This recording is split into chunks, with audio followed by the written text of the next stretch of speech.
All right. A mum who really deserves a treat. She had triplets with ADHD. Her survival story is next on Sunrise.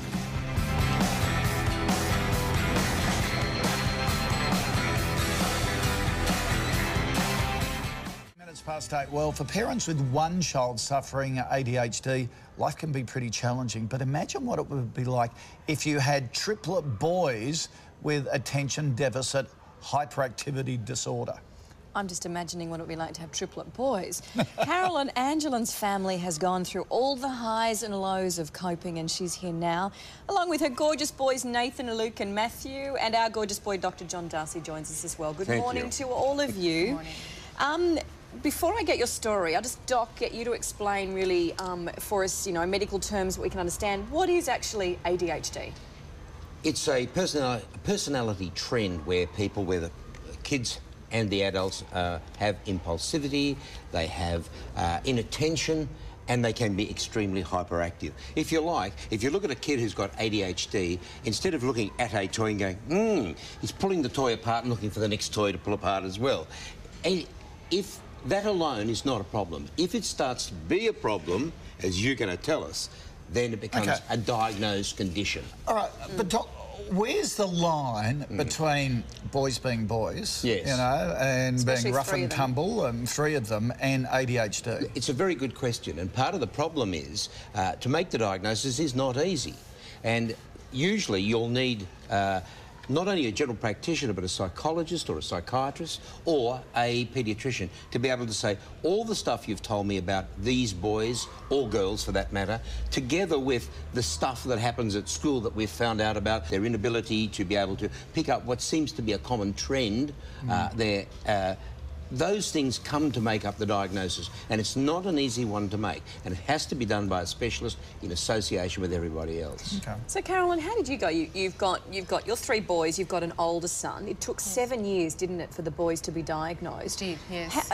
I guess just explain to us the difference between having three, you know, pretty lively young boys and knowing that there was something more than just, you know, natural toddlerdom. Sure. Yes, well, good question. To start off with, having three of them, they were a lot of the rough and tumble, like puppies in a, you know, in a ball playing. I think for finding out that there's a difference between normal boys and then the ADHD. For example, we were expelled from playgroup when they were 2, which isn't normal.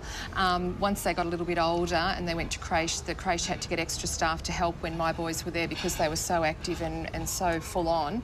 But once they got to school, that's when we really started to see the difference, not just the behaviour, but educationally, that they began to not be able to concentrate in the classroom. And as schooling went on, the longer they were at the school, the bigger the issues came around education. So it's not a matter of just children being a bit naughty, it's a much more complex condition. It took a while though, didn't it, for that to come out?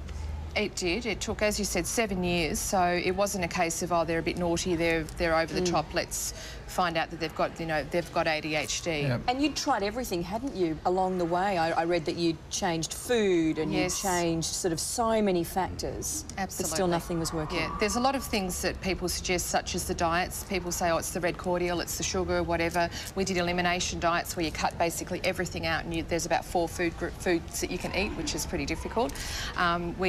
I got sent off to a lot of parenting courses because I was blamed as a bad parent, but I have my older child who is the model perfect child. So I thought, if I've got one perfect child and I've got 3 difficult ones, is it, you know, it can't all be that I'm just a bad mother. So I tried parenting courses, we did fish oil, we did everything. I spent 7 years trying everything and feeling guilty the whole time. So, Doc, how do you treat it? How do you treat it? Sometimes you don't need to treat it, it sorts itself out. And that's one of the things that's interesting, especially with boys. In Europe, for example, they consider that adolescence finishes around 24. The brain waves start to grow in the latter part of the teen years and they continue growing till about 24. So that's the one side.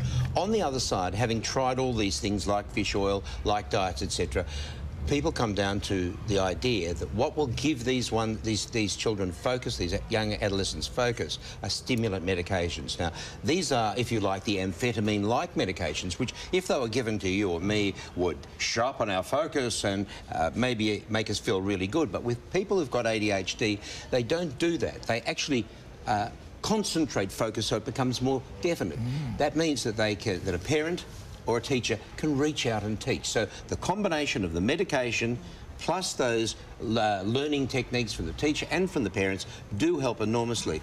And the one thing that people tell me about taking these medications is the ADHD people say, I don't feel anxious when I take it. Suddenly, I can see the way the equation goes.